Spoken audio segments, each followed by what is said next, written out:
J'espère que vous allez bien, j'espère que vous vous portez bien. La crise algéro-française ou franco-algérienne, elle a un caractère, une dimension plutôt totalement inédite. Officiellement, les autorités algériennes le disent, ils n'ont pas de problème avec toutes les autorités françaises. Elles n'ont pas de problème, les autorités algériennes, le régime algérien affirme clairement qu'il a un seul ennemi. C'est Bruno Retailleau, le ministre français de l'Intérieur. Le conflit Algérie-France, pour la première fois dans l'histoire, oppose un État, je pense, c'est la première fois de l'histoire. Je ne connais pas d'équivalent. Peut-être que les personnes qui nous suivent pourront nous corriger. Mais c'est la première fois que nous voyons un conflit qui oppose un État à un ministre. D'habitude, nous avons des conflits diplomatiques qui opposent un État à un autre État. Un gouvernement à un autre gouvernement. Un gouvernement à un lobby, à une organisation, à une ONG, à un groupe médiatique, à un groupe de pression internationale, à un organisme international, à une institution internationale. C'est la première fois que, là, nous sommes dans une configuration un peu inédite. L'État algérien, clairement, dans ses communiqués officiels, et c'est pas la première fois, mais cette fois-ci depuis l'affaire de Amir DZ, dans le dernier communiqué officiel de l'État algérien, on cible directement et uniquement Bruno Retailleau. À aucun moment, il y a une quelconque remontrance ou une quelconque attaque contre d'autres responsables français ou contre d'autres institutions étatiques françaises. Le problème, il est personnalisé, il est incarné par Bruno Retailleau. Clairement, et on en est dans cette configuration depuis le dimanche dernier, depuis le 13 décembre dernier, quand les autorités, le 13 décembre, déjà je saute, depuis le 13 avril dernier, le 14 avril, l'Algérie a décidé donc de expulser 12 agents de l'ambassade de France, en imputant la responsabilité de cette sanction et en expliquant la nécessité de rouvrir cette sanction uniquement par le conflit que le ministre de l'Intérieur français a lancé avec l'Algérie. Ça a été dit. Et juste avant, la même chose. C'est le 12, je crois. C'était le communiqué du 12. Quand les autorités algériennes ont dénoncé, ont réagi tardivement à l'emprisonnement. C'était le 12 avril. L'emprisonnement, le 11 avril 2025, de l'agent du consulat d'Algérie à Créteil. Le communiqué du 12 et le communiqué du 14 parlent uniquement de Bruno Retailleau, d'un problème qui oppose l'État algérien à un ministre, pas au gouvernement français. Et cette situation, elle est inédite. Il y a eu beaucoup de commentateurs, les observateurs et connaisseurs des relations internationales qui commencent à être interrogés par les médias français et les médias francophones ou des médias internationaux pour donner leur avis, leur lecture. Et beaucoup d'experts et beaucoup d'observateurs soulignent ce caractère inédit. Même Bruno Retailleau lui-même, on va écouter sa réaction quand on lui a demandé, hier soir il était sur le plateau de CNews, on lui a demandé comment il se sent lorsqu'il est attaqué, comment il explique le fait qu'il est attaqué uniquement et directement et personnellement par le régime algérien. Regardez ce qu'il a dit. Étranger cible. Je suis ciblé et je crois que c'est assez inédit qu'un régime étranger cible un ministre. Je pense que c'est inédit. En tout cas, je n'ai pas dans ma mémoire la trace de précédent. Simplement, je veux rappeler aux téléspectateurs ce qui s'est passé. Bien entendu, encore une fois, il y a la présomption d'innocence. Mais quand même, ce qui s'est passé, c'est que un ressortissant algérien qui travaille, qui a un passeport de service, qui travaille au consulat général à Créteil, a été, si j'ose dire, pris la main dans le sac pour une affaire, alors là, de barbouzerie, qui concerne un opposant algérien. Voilà, de séquestration pendant 27 heures. Voilà. Et la justice s'est saisie, c'est le PNAT, c'est le parquet national antiterroriste. Et je veux redire au régime algérien qu'en France, c'est pas le ministre de l'Intérieur qui décide de l'arrestation de tel ou tel, c'est la justice. Je ne commande pas la justice, pas plus que d'ailleurs le président de la République. Voilà, les choses doivent être dites. Simplement, la France est souveraine. C'est une nation qui est fière et sur notre sol, il est pas question de tolérer ce type de menée de la part de services étrangers. Qu'est-ce que vous répondez donc à ce commentaire? C'était donc la déclaration de Bruno Retailleau hier soir, qui lui-même dit que c'est une situation inédite. C'est assez inédit qu'un régime étranger cible un ministre. Est-ce qu'il a tort? Non, il n'a pas tort. Est-ce que vous connaissez vous-même plusieurs conflits diplomatiques et politiques qui ont opposé des États ou des États entiers, des gouvernements entiers à un seul ministre étranger? Allez-y voir les deux derniers communiqués, encore une fois, du 12 avril 2025 et du 14 avril 2025. Ça cible uniquement Bruno Retailleau. Ça ne parle pas du président de la République française qui est Emmanuel Macron. Le chef de l'État en France, c'est Emmanuel Macron. Le Premier ministre, c'est François Bayrou. C'est eux qui ont plus de pouvoir. C'est pas Bruno Retailleau. Donc ce conflit inédit soulève des interrogations.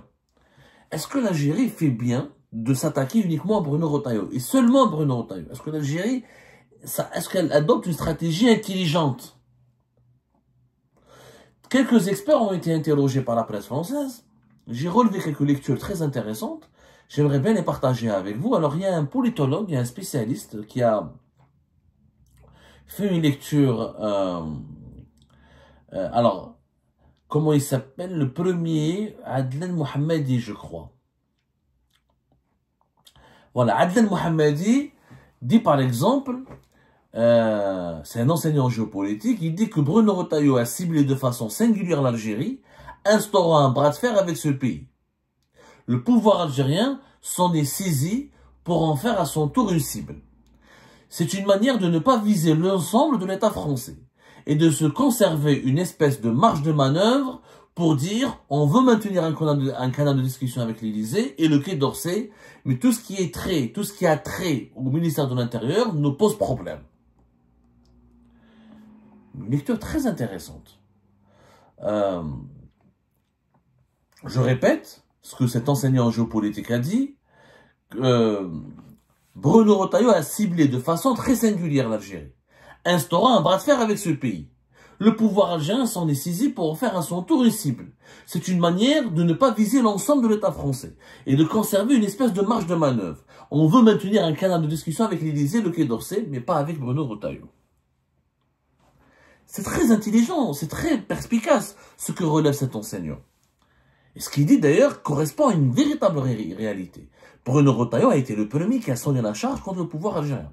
L'affaire des influenceurs, il communiquait chaque jour sur son compte sur X, sur les plateaux de télévision français, dans la presse classique, les unes des médias, les unes des magazines d'information et des quotidiens français. Ensuite, la crise des migrants et des OQTF, des obligations de quitter le territoire français. Ensuite, la crise des ressortissants algériens au profil dangereux. Ensuite, la coopération contre le terrorisme et les personnes radicalisées. Ensuite, la liste des migrants et des ressortissants algériens que la France veut expulser en extrême urgence.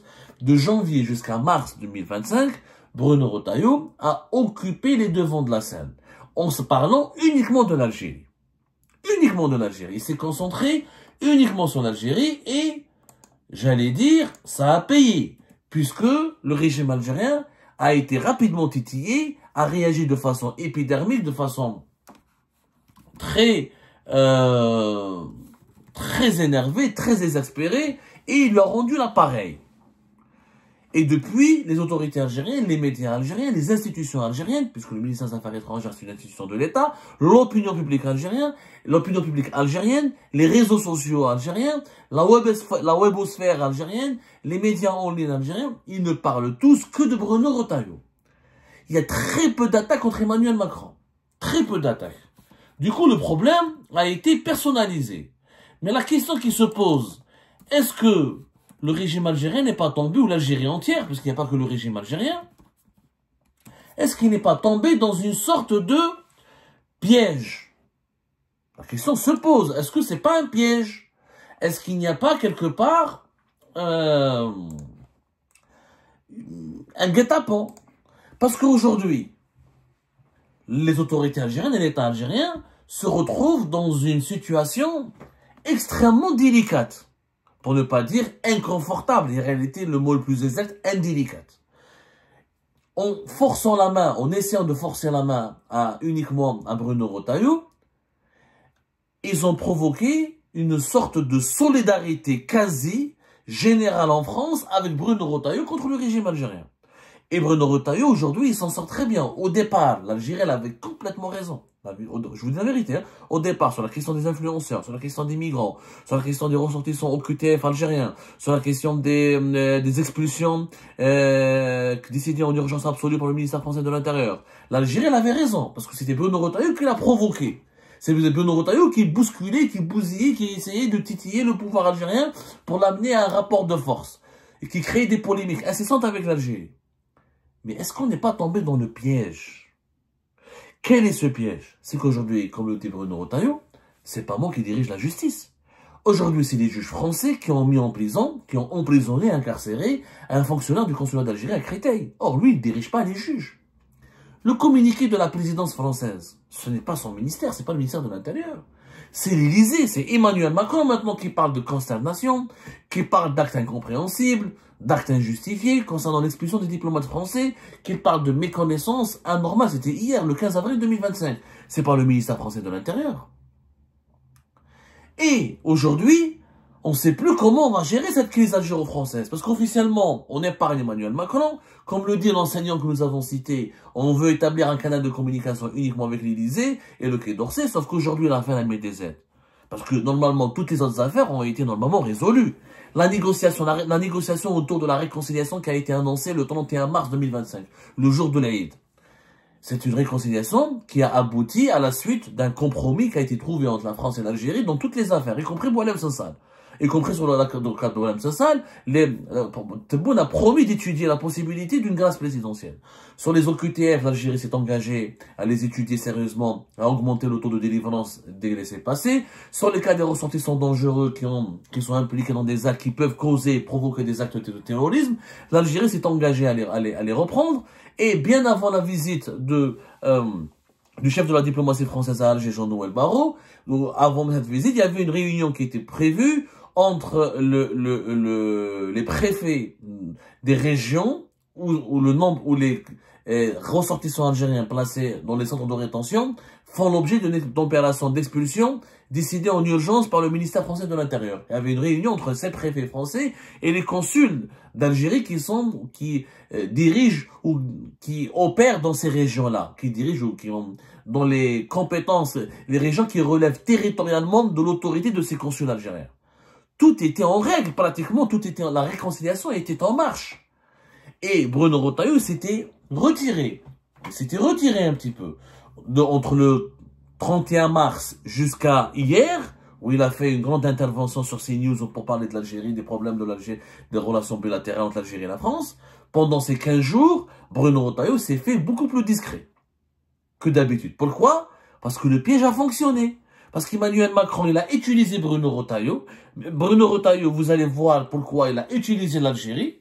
Emmanuel Macron, il a utilisé Bruno Retailleau contre l'Algérie et ça a marché. Puisque ça a forcé Abdelmadjid Tebboune et les autres dirigeants algériens à dialoguer avec Emmanuel Macron et à accélérer les négociations de réconciliation dont l'espoir, les dirigeants algériens pensaient qu'en offrant, en faisant des concessions à Emmanuel Macron, ils allaient mettre à l'écart, ils allaient affaiblir, ils allaient ridiculiser, ils allaient provoquer la défaite de Bruno Retailleau.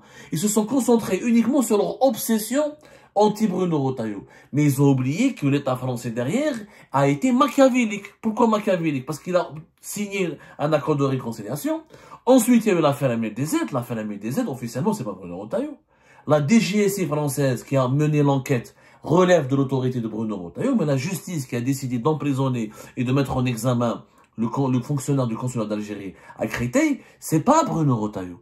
Donc là, les dirigeants algériens ne s'attendaient pas à l'épisode de l'enquête MLDZ. Ils ne s'y attendaient pas. La preuve qu'ils ne s'y attendaient pas. Ils ont réagi de façon précipitée, de façon tellement violente, parce qu'elle était hâtive. Ils ont pensé que c'était Bruno Retailleau qui a comploté, qui est revenu à la charge pour saboter la réconciliation. Mais les juges, ils le disent, les juges, c'est pas lui. Les juges sont indépendants. Ils relèvent d'une autre autorité, d'un autre ministère. Et ils ont une indépendance réelle et sérieuse. En réalité, en relançant la guerre contre Bruno Retailleau, le régime algérien est en train de s'enfoncer dans le premier piège qui lui a été tendu. Parce que là, on a fait de Bruno Retailleau un symbole, on a fait de lui une personnalité emblématique de la scène politique française, et on est entré dans l'histoire puisqu'il devient le premier ministre français qui est ciblé directement par un régime étranger. Auparavant, les États, que ce soit la Russie, soit la Chine, soit l'Iran, que ce soit le Maroc, que ce soit la Libye, que ce soit tous les pays quand ils avaient un problème avec la France, ils s'attaquaient, ils avaient un problème avec le président français ou avec l'État français. Il n'y a eu pratiquement aucun cas, je ne connais pas de cas, où les États étrangers ont ciblé un ministre français. Il n'y a que le régime algérien et l'État algérien qui est dans cette configuration. Une configuration un piège, pourquoi? Parce que regardez aujourd'hui les chiffres, les sondages d'opinion. Bruno Retailleau, avant la crise avec l'Algérie, c'était un personnage politique totalement méconnu. Qui a entendu parler, qui a entendu parler de Bruno Retailleau auparavant? C'était un simple personnage, un député, sénateur, un personnage de la droite, etc., du département du Parti des Républicains, ni plus ni moins. Quand il était devenu ministre de l'Intérieur le 21 septembre, sa nomination est passée aussi inaperçue. C'est un poids lourd du Parti des Républicains, mais juste un parti qui était en décadence, en déclin, qui a perdu les élections législatives, qui a perdu au niveau des européennes, qui a du mal à exister face au Rassemblement national et à l'extrême droite, et aucun président du groupe parlementaire des Républicains au Sénat, de 2014 à 2024. C'était un sénateur, même pas député. Président du groupe UMP, ou plus tard les Républicains, au Sénat. Un sénateur français de 2004-2024. C'était un simple sénateur. Aujourd'hui, Bruno Retailleau, il est quoi?